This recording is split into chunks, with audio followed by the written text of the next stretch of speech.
Hi, I'm Marcus Blake with That Nerd Show here at the 2019 Women's Texas Film Festival, and we are speaking with Allison Webster for the film Blue Sunday.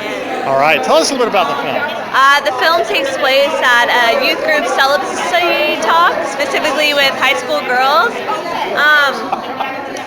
A lot of people hear this and there's no maliciousness. You know, it isn't the comedy block, but it's more about observations as opposed to critiques, for sure.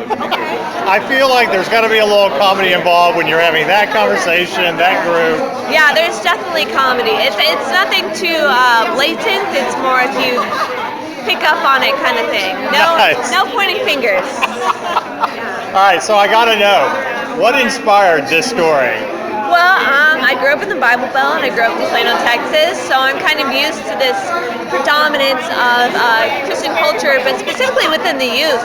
Yes. It's really growing big time, like youth groups and things like that. And I used to be very active, I used to be very religious, and but as I grew older, I began to notice hypocrisies within myself, other people, and so it's just been something I wanted to talk about for a while.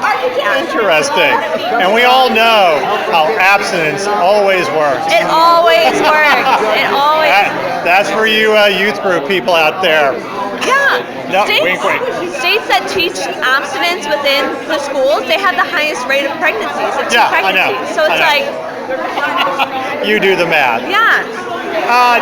Growing up in Texas, and you talked about the hypocrisy, do you still feel like even today, the age of the internet and everything, it's still kind of a sticky subject to talk about? I don't know because I have younger sisters and they're definitely exposed to way more than I ever was. Right.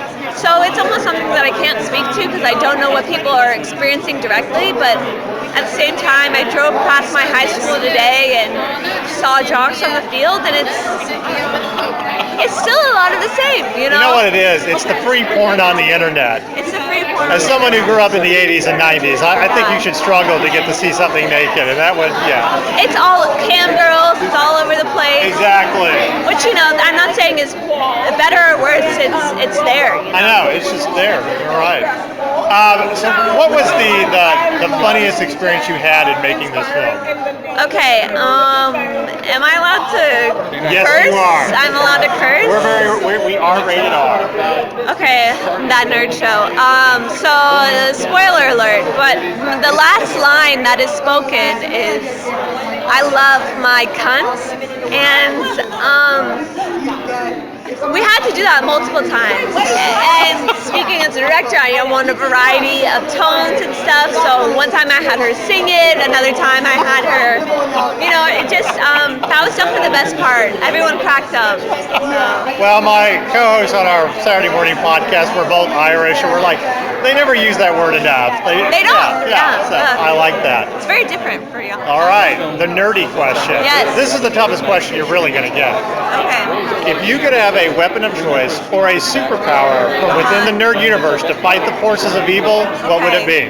It's within the nerd universe. Let's see. And it can be anything. Okay. Oh God. All right. So I don't want to think a long time. So the first thing that came to my head was to be invincible, and I know that's not the best thing to say at a Women Texas Film Festival when it appears we are achieving this ability for the first time. But I like to spy. So Nice. Yeah. Now, could you imagine using that superpower in a youth group where they're talking about sex? 100%. 100%. I think we're coming up with an idea for the sequel. Yes, definitely. I'll give you a co-story editor. It started here. Yeah, So, totally. thank you very much, Allison. Good luck with the film. Yes, thank you, That Nerd Show.